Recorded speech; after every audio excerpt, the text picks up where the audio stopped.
Et bonjour à tous, bienvenue sur la chaîne Reptistore, j'espère que vous allez bien. Aujourd'hui, petite vidéo bonus du mercredi pour vous parler d'un petit produit que j'ai reçu aujourd'hui, là il n'y a pas plus d'une demi-heure, et que je vais tester à l'élevage. Il s'agit tout simplement des chips de coco Reptiblock. Donc voilà, Reptiblock c'est une gamme, je crois belge ou par là-bas en tout cas, qui développe les éclats de coco, mais pas que, il y a encore d'autres produits. Moi aujourd'hui j'ai commandé des briques de noix de coco, donc on va unboxer ça et on va le mettre dans un de mes racks ou un de mes terrariums, mais je pense qu'on va faire ça d'abord dans un de mes racks pour tester la qualité de ce produit et voir ce que j'en pense par rapport à la gamme que j'utilise actuellement. On fera un petit comparatif.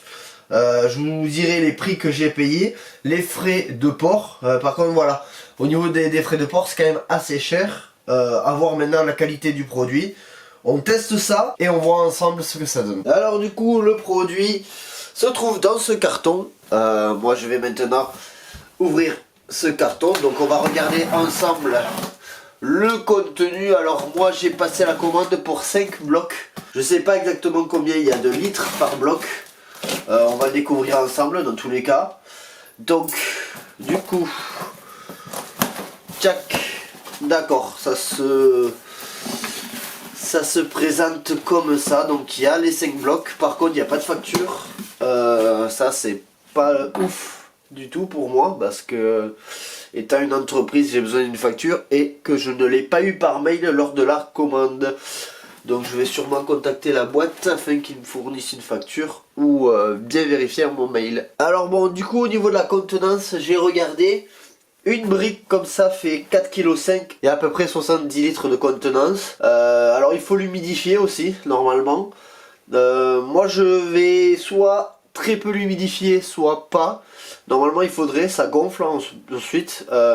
Moi je suis pas trop, comme je mets directement dans le terrarium, je suis pas trop fan de mettre un substrat qui est trop humide dans le terrarium. Après ce que je pourrais faire c'est l'humidifier la veille et le laisser sécher, enfin voilà.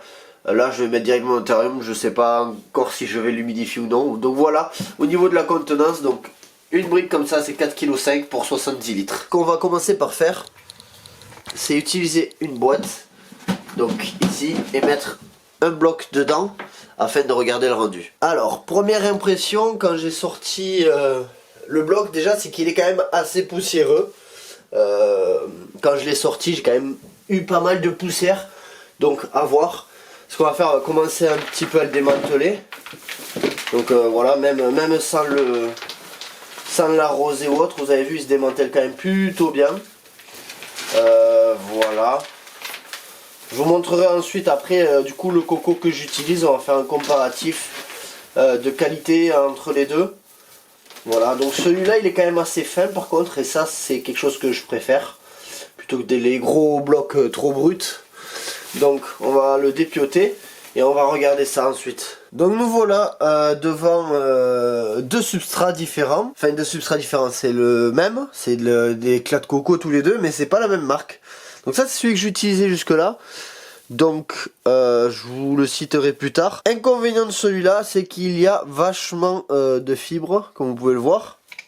Par rapport à celui-là, est-ce qu'il n'y a quasiment pas de fibres. Par contre au niveau des copeaux, je préfère celui-ci qui a des copeaux beaucoup plus fins, beaucoup plus petits, moins grossiers, alors que le Reptiblock ils sont beaucoup plus gros, plus grossiers, mais bon ça encore c'est pas grave. Un point négatif sur le Reptiblock, c'est que vous voyez par exemple je les ai laissés dans tout le substrat, il y a plein de morceaux plastiques comme ça, voilà, il y en a beaucoup, donc je suis obligé depuis tout à l'heure de les retirer. Donc là ça y est, il n'y en a plus beaucoup, mais ça c'est un petit peu un point négatif.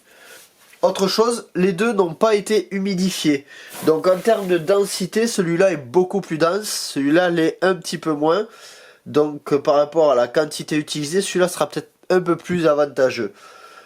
Sinon après au niveau du rendu, celui-ci est beaucoup plus clair alors que celui-ci est beaucoup plus foncé. Je sais pas si on s'en rendra compte assez bien à la caméra.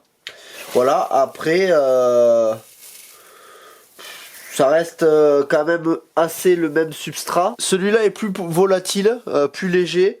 Celui-là l'est moins, il est plus lourd. Donc voilà, t'as encore un. Donc voilà, après au niveau du confort, c'est quasiment la même chose. En termes de prix, du coup par contre, celui-ci sera plus avantageux, celui-ci est un peu plus cher. Là pour les 5 blocs, j'en ai eu avec les frais de port pour 100 €. Là j'avais acheté 3 blocs. Alors c'est pas la même taille de bloc, là on est sur de 70 litres, alors que là on est plus sur du 10 litres. Le bloc de 70 litres coûte à peu près 18 € TTC hors frais de port, alors que le bloc de 10 litres ici coûte à peu près 6-7 €. Donc c'est sûr qu'en termes de prix, c'est plus avantageux Reptiblock que celui-ci. Après, à voir sur le long terme l'utilisation, donc ça j'y reviendrai. Voilà les amis, on arrive à la fin de cette vidéo, c'est juste une petite vidéo bonus test. N'hésitez pas vous à me faire un petit retour dans les commentaires. Je vous dis à bientôt pour une prochaine vidéo sur la chaîne Repti Store.